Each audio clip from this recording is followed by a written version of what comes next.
नमस्कार दोस्तों, एक बार फिर से मैं भूपेंद्र कुमार सैनी आपके अपने YouTube चैनल ज्ञान विधि शिक्षा में स्वागत करता हूं। आशा करता हूं दोस्तों आप सब अपने घरों में अच्छे से होंगे।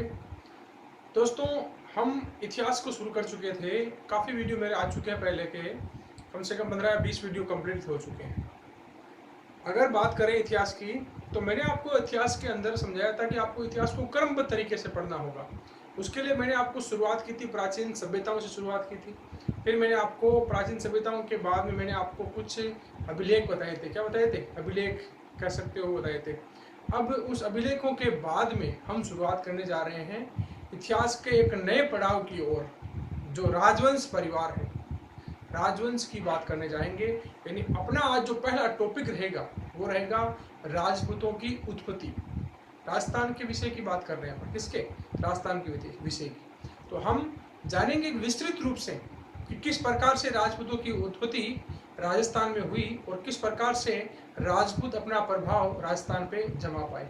राजपूत क्यों कहा गया, किस समय को कहा गया, ये सारे आंसर इस वीडियो में आपको मिलेंगे। तो आइए शुरू करते हैं हम अपने इस वीडियो को। तो देखिए,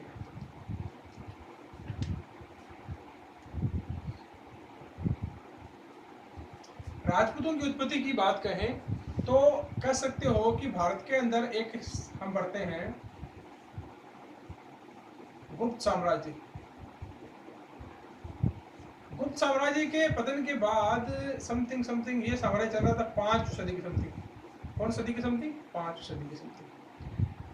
छठी सदी के अंदर, छठी सदी में गुप्त साम्राज्य के पतन के बाद एक वर्धन वंश का राजा,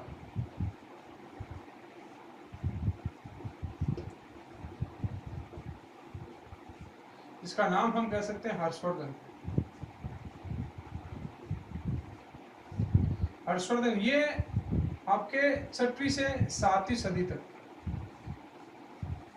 शासक बनता है और भारत की जो गुप्त साम्राज्य के बाद जो स्थिति बिगड़ी थी उसको कुछ हद तक ये संभालता है। कौन? हर्षवर्धन। इसके काल से लेकर और जब तक भारत के अंदर दिल्ली सल्तनत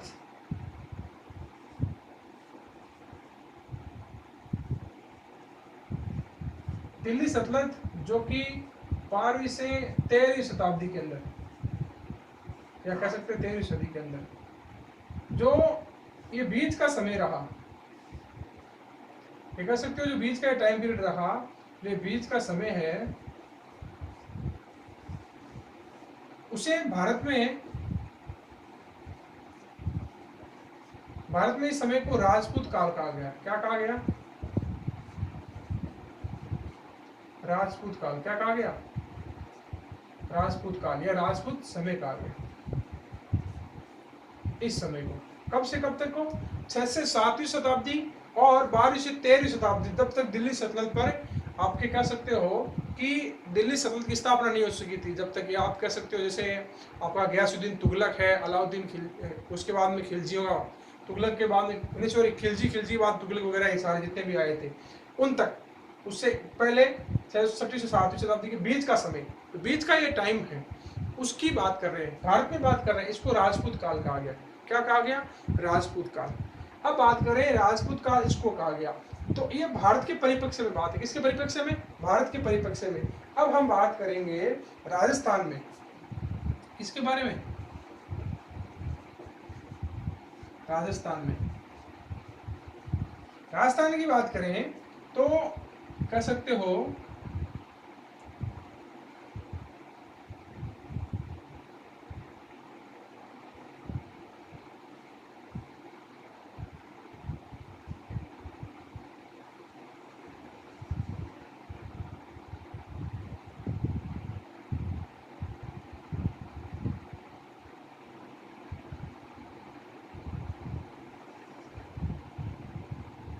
ये मैंने वर्तमान परिप्रेक्ष्य का नक्शा बनाया है, लेकिन पहले तो वृद्ध था राजस्थान।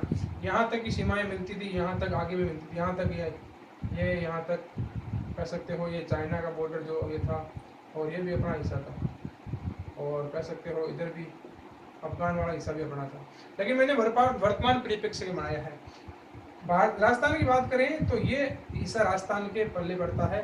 यहाँ ये तो गुजरात आ जाता, इतना हिस्सा मान सकते हो, ठीक है, यहाँ, ठीक है। अगर बात करें राजपूत काल तो पूरे भारत में है, राजपूत काल पूरे भारत में है। और ये राजस्थान की बात करें, किसकी बात करें, राजस्थान की, तो मैं राजस्थान यहाँ ले रहा हूँ आपका, ठीक है, इसको समझिएगा आप। राजस्थान के अंदर पहले से जनजातीय निवास जाति निवास करी हैं कौन कौन सी, भील,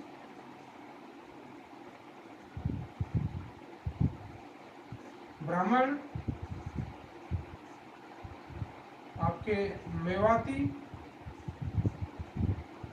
और मेवाती हो गए, भील हो गए, ब्राह्मण हो गए, और ये जातियां आपकी निवास कर रही, भील, ब्राह्मण, मेवाती जातियां निवास कर रही हैं, ठीक है।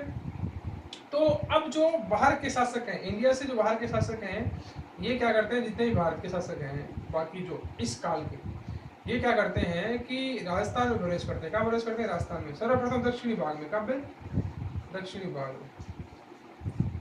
फिर यहाँ पे ये इनके साथ क्या करते हैं, थोड़े बहुत संघर्ष करते हैं, और फिर धीरे धीरे इनको क्या कर देते हैं, ये अपने प्रभाव में लेते हैं और यहाँ अपने साम्राज्य की स्थापना कर देते हैं। फिर यहाँ से ये आते हैं उत्तरी पश्चिमी साइड में, कहाँ आते हैं, उत्तरी पश्चिम से आते हैं ये उत्तर में, कहाँ आते हैं, उत्तर पूर्व में।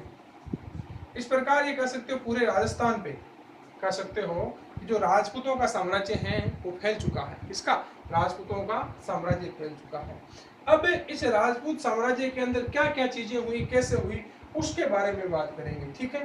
तो अब इन शासकों ने क्या कर दिया कि धीरे धीरे अपने वंश को बढ़ाना प्रारंभ कर दिया। क्या कर दिया, वंश को बढ़ाना प्रारंभ कर दिया, ठीक है।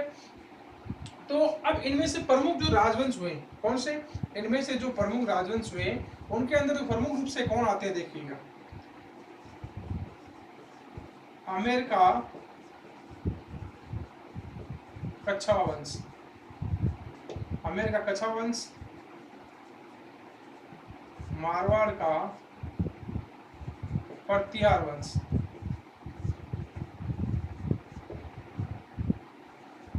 मारवाड़ का पर्तियार वंश, ठीक है, और मेवाड़ का गुहिल वंश, मेवाड़ का कौन सा, गुहिल वंश। आमेर, मारवाड़, मेवाड़, ये तीन तो इंपॉर्टेंट चीजें आ चुकी है। कौन कौन से, आमेर का, मारवाड़ का, मेवाड़ का, और इसके अंदर आएंगे सांबर के चौहान। कौन आएंगे, सांबर के चौहान, जैसलमेर के भाटी, जैसलमेर के भाटी। ये इंपॉर्टेंट कह सकते हो कि ये मुख्य ऐसे तो बहुत से राजवंश हुए थे, लेकिन मुख्य जिनके बारे में हम बातें करते हैं वो यहाँ स्थापित हो चुके थे। ध्यान से सुना, मारवाड़ में पर्तियार वंश है, डिटेल में बात करेंगे। पर्तियार वंश कैसे था, कैसे राजपूत साम्राज्य आया, राव कैसे आए, कच्छवा कैसे आए, गुल कैसे आए, सिसोद आए, पूरे डिटेल में बात करेंगे। लेकिन उससे पहले आपको समझना बहुत ही जरूरी है, मैं हर वीडियो में कहता हूँ, इतिहास को आपको समझना होगा। आप ऊपर से उठा के पढ़ेंगे चीजें, 2 दिन याद रहेगी, भूल जाएंगे। लेकिन मेरे साथ अगर पढ़ लेंगे आप अच्छे से, गारंटी है, विश्वास है मेरा, नहीं भूलेंगे कभी भी, जिंदगी में कभी नहीं भूलेंगे। क्योंकि पढ़ने का तरीका होना चाहिए, रटने का तरीका नहीं, सीखने का तरीका होना चाहिए, ठीक है। तो ये वंश आपके कह सकते हो भारत के अंदर, सॉरी राजस्थान के अंदर प्रभाव जमा, किसके अंदर, राजस्थान के अंदर। तो हम एक एक की बात करेंगे सारों की। अब देखिएगा ये सारी चीजें हो चुकी हैं। अब देखिएगा इनकी जो उत्पत्ति है उसके बारे में विभिन्न इतिहासकारों में मतभेद हैं। किस प्रकार से इनकी उत्पत्ति है वो समझते हैं, देखिए, ठीक है। ये आपके राजस्थान के अंदर जो प्रमुख थे वंश हैं वो आए थे। कौन आए थे, राजस्थान में जो प्रमुख थे वंश थे वो यहाँ पर आ चुके थे।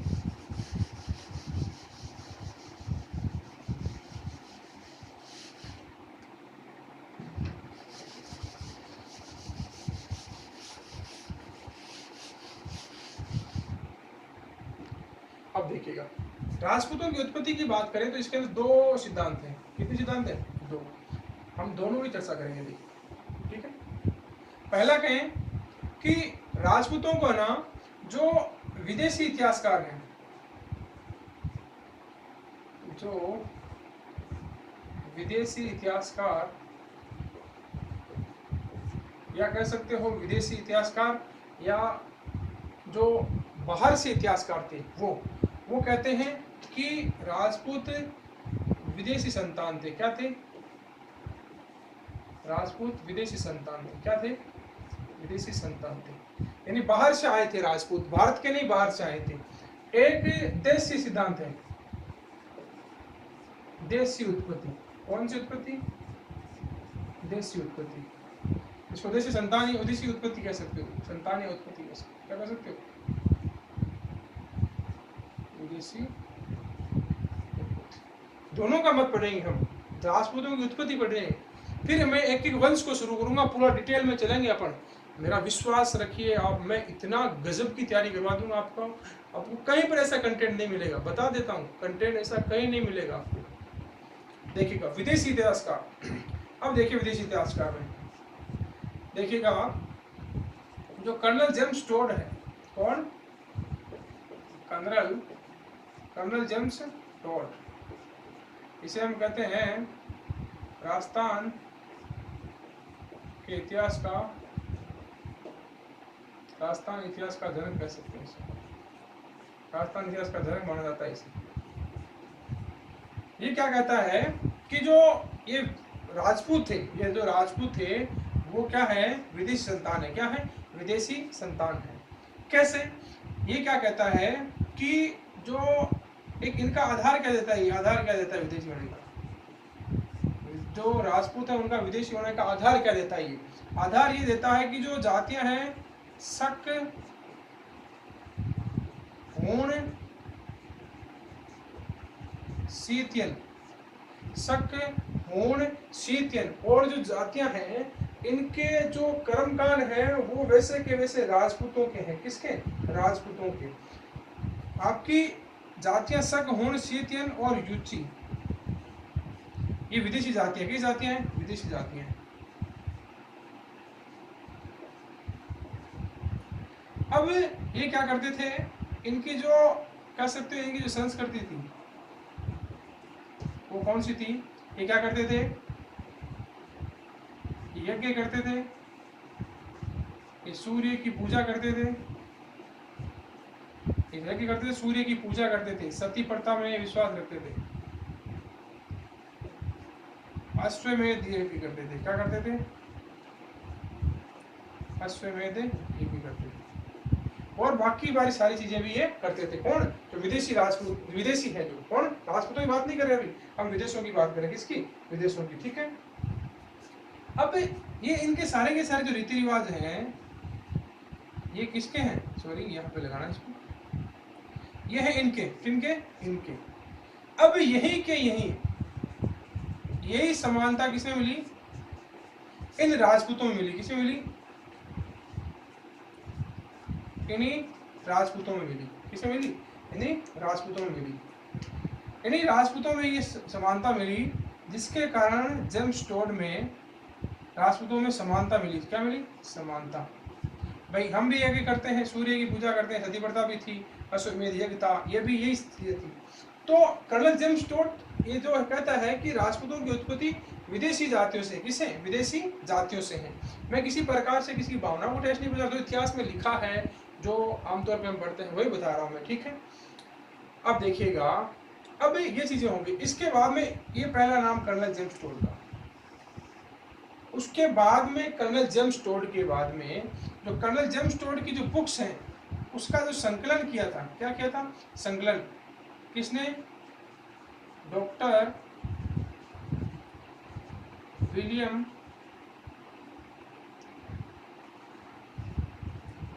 क्रुक। Doctor William Crooke. ये भी इसकी क्या करता है? इसकी क्या कह सकते हो कि इसमें सीधे सीधे समर्थन करता है इसका। किसका? समर्थन करता है कि हाँ भाई ये बात है, सही है। कौन?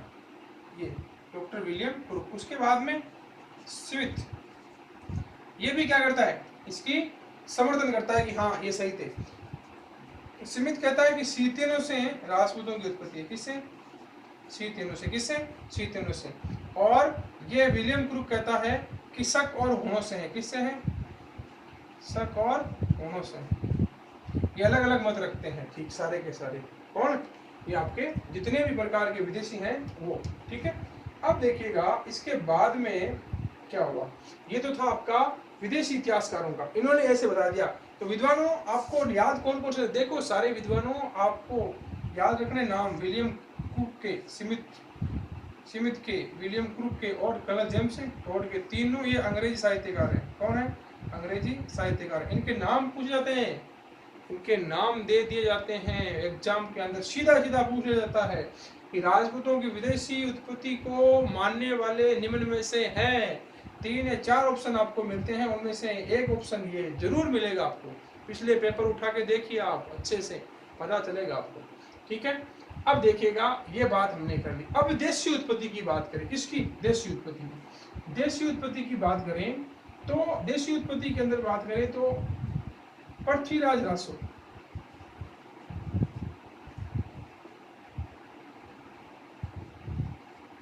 पृथ्वीराज रासो जो चंद्रवरदाई का है, किसका है? जो चंद्रवरदाई का है। पृथ्वीराज रासो के अनुसार क्या है, क्या कहता है पृथ्वीराज रासो? देखिएगा चंद्रवरदाई क्या लिखते हैं। चंद्रवरदाई कहते हैं कि जो आबू पर्वत है, क्या है? जो आबू पर्वत है उस पर एक मुनि निवास कर रहे हैं, मुनि वशिष्ठ। कौन? मुनि वशिष्ठ। मुनि वशिष्ठ क्या कर रहे हैं? यज्ञ कर रहे हैं। क्या कर रहे हैं? यज्ञ कर रहे हैं। आबू पर्वत है, क्या कर रहे हैं? यज्ञ कर रहे हैं। ये मान लो यज्ञ कुंड है आपका, इनका यज्ञ वेदिका है, इनमें यज्ञ कर रहे हैं। क्या कर रहे हैं? यज्ञ कर रहे हैं। तो बार बार क्या हो रहा है कि जो असुर हैं वो इसके अंदर क्या कर रहे हैं? विघ्न डाल रहे हैं। क्या डाल रहे हैं? विघ्न डाल रहे हैं। तो मुनि वशिष्ठ कह सकते हो कि इनमें क्या करते हैं कि 4 योद्धाओं को यहाँ से उत्पन्न करते हैं। कितने? 4 योद्धाओं को। किस किस को? देखिएगा 4 योद्धाओं को कह सकते हो। पहला योद्धा कह सकते हो प्रत्यार, पूरा इसका नाम आता है गुर्जर प्रत्यार। क्या कह सकते हो? गुर्जर प्रत्यार। ठीक है, गुर्जर प्रत्यार। दूसरा चाणुक्य, क्या कह सकते हो? चाणुक्य, या इन्हें कहा जाता है सोलंकी। क्या कहा जाता है? सोलंकी और चाणुक्य एक ही है। ठीक है, पहला आपका प्रत्यार रहेगा, दूसरा आपका चाणुक्य रहेगा। क्या रहेगा? चाणुक्य। ठीक है, चाणुक्य और सोलंकी एक ही है। चाणुक्य और सोलंकी क्या है? एक ही है। फिर आपके परमार क्या रहेंगे? परमार। फिर उसके बाद चौहान। ये कौन करता है? ये इतिहासकार चंद्रवरदाई कहता है। कौन? चंद्रवरदाई। किसमें? पृथ्वीराज रासो में। किसमें? पृथ्वीराज रासो में। अब देखिएगा ये जेम्स टोड इसके अंदर क्या करेगा। देखो इसके अंदर इनके बारे में क्या कहेगा। ये जेम्स टोड क्या कहेगा कि हाँ यज्ञ तो हुआ है, लेकिन ये कर्नल जेम्स टोड क्या कहता है? देखिएगा जेम्स टोड अब कहेगा कि ये विदेशियों को शुद्ध किया जा रहा था। क्या किया जा रहा था? विदेशियों को शुद्ध किया जा रहा था। हालांकि यज्ञ हो रहा है, यज्ञ से ये उत्पन्न हुए हैं। मैं अपनी तरफ से नहीं बता रहा हूँ, चंद्रवरदाई में जो लिखा है, पृथ्वीराज रासो में जो चंद्रवरदाई जो लिखा है इतिहासकार जैसा बताते हैं उसके अनुसार बता रहा हूँ। विदेशियों को शुद्ध किया जा रहा है। कौन बता रहा है? आपका कर्नल जेम्स टोड। कौन कर रहा है? Colonel James Tod. ये इस यज्ञ से उत्पन्न हुए। किससे उत्पन्न हुए? इसी यज्ञ से। इसे यज्ञ से कह सकते हो उत्पन्न हुए। किससे? इसे यज्ञ से, इस यज्ञ से उत्पन्न हुई थी। चलो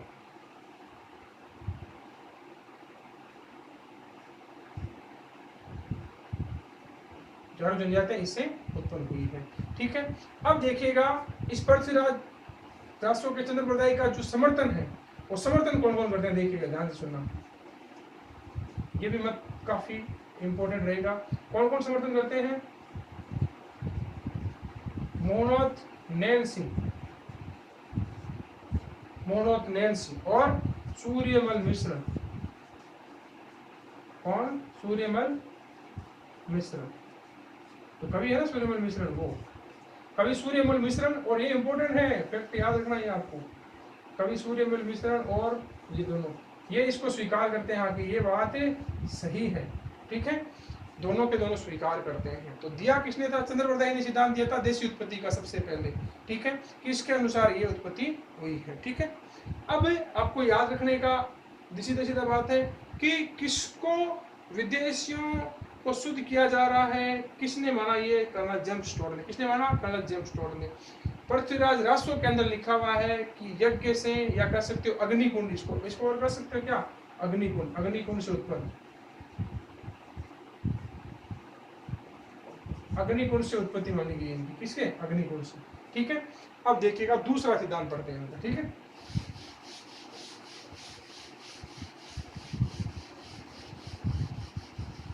ये भी रब कर देता हूं मैं।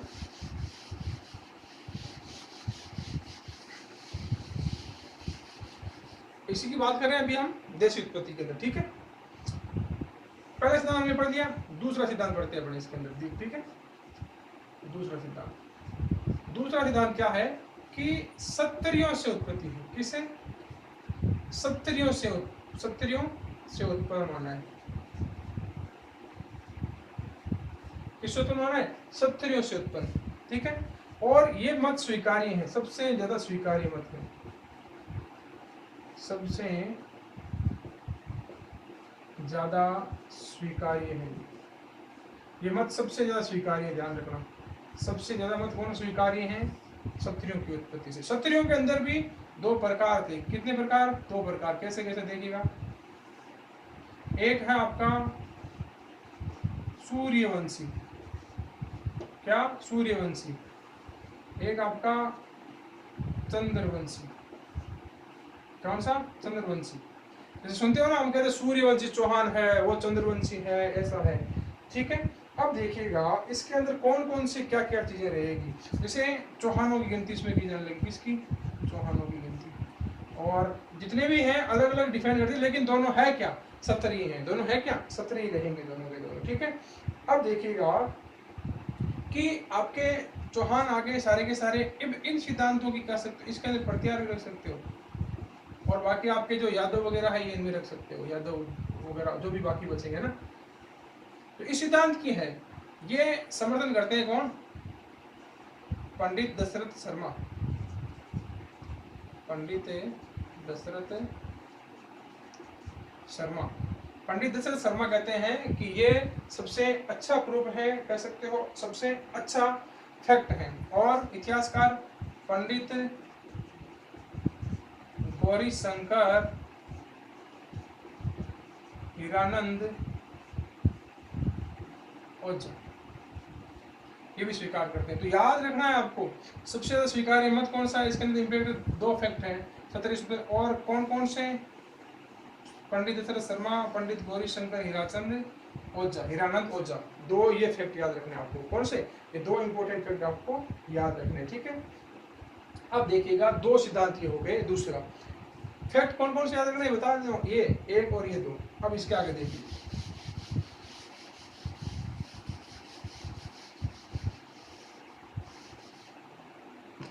देशी उत्पत्ति का तीसरा सिद्धांत पढ़ते हैं।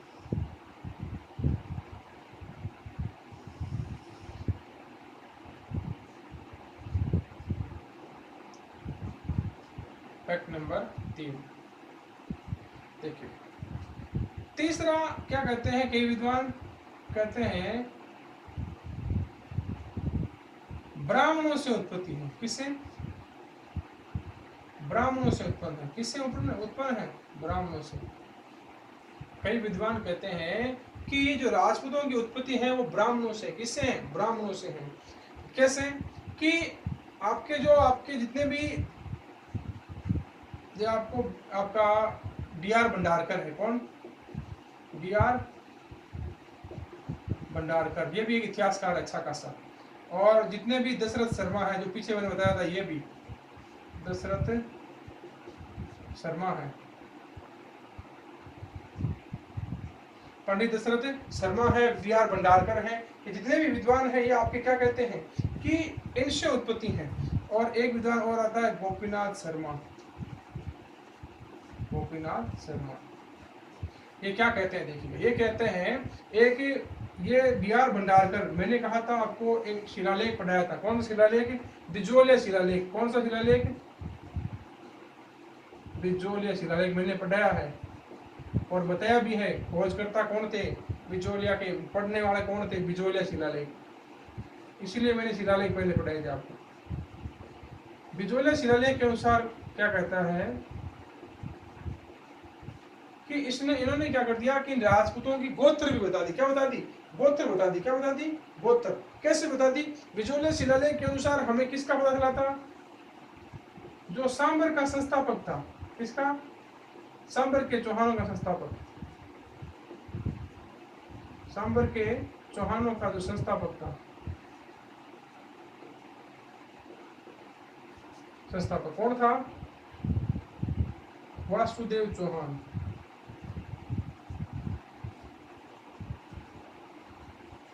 वासुदेव चौहान। इस वासुदेव चौहान को क्या कहा है? विपर वंशीय, विपर गोत्रीय, सॉरी विपर गोत्रीय ब्राह्मण माना है। क्या माना है? ब्राह्मण माना है इसको। किसने?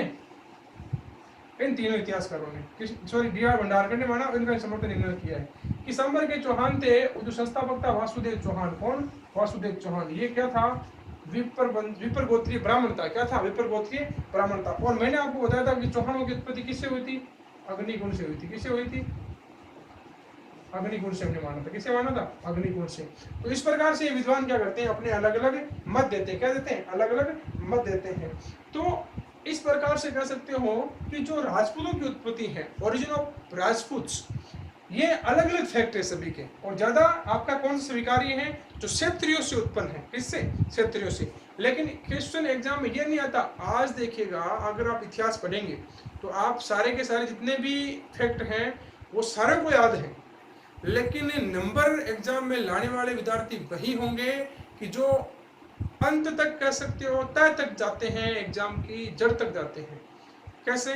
कि हर किसी को याद है। जैसे मान लीजिएगा मेरे को याद है कि राव जोधा ने इसकी स्थापना की, उसकी स्थापना की, ये कार्य किया, सबको याद है। लेकिन डेप्थ में जो जाएगा, जो 5 या 6 क्वेश्चन किसी को नहीं आएंगे, जिसको आएंगे वही नौकरी ले पाएगा। तो आज का मेरा ये वीडियो बनाने का यही मकसद है कि आपको क्या इनकी उत्पत्ति पता हो। अब इसके बाद में हम शुरू कर देंगे अगले वीडियो के अंदर सांबर के चौहानों को शुरू कर देंगे। किसको शुरू कर देंगे? चौहान वंश को शुरू करेंगे। ऐसे में सीधा चौहान वंश शुरू कर देता तो आपको पता ही नहीं चलता कैसे शुरू कर दिया, क्या कर दिया। इसलिए मैंने शुरुआत की थी सभ्यताओं से, फिर मैंने आपको अभिलेख बताए थे। क्या बताए थे? अभिलेख। क्योंकि ये जरूरी थे कि आपको पता होना चाहिए क्या चीजें कैसे हुई। ठीक है। तो दोस्तों, अगर आपको ये वीडियो अच्छा लगे, लाइक करें, चैनल को शेयर करें, और कोई भी किसी प्रकार की क्वेरी हो तो आप कमेंट बॉक्स में जरूर लिखें। आप जितने ज़्यादा कमेंट करेंगे उतना ही ज़्यादा कह सकते हो मेरे को सपोर्ट प्राप्त होगा। तो वीडियो को ज़्यादा से ज़्यादा लाइक करें, शेयर करें, और मैं विश्वास दिलाता हूँ एग्जाम में हूबहू क्वेश्चन आएंगे। धन्यवाद दोस्तों।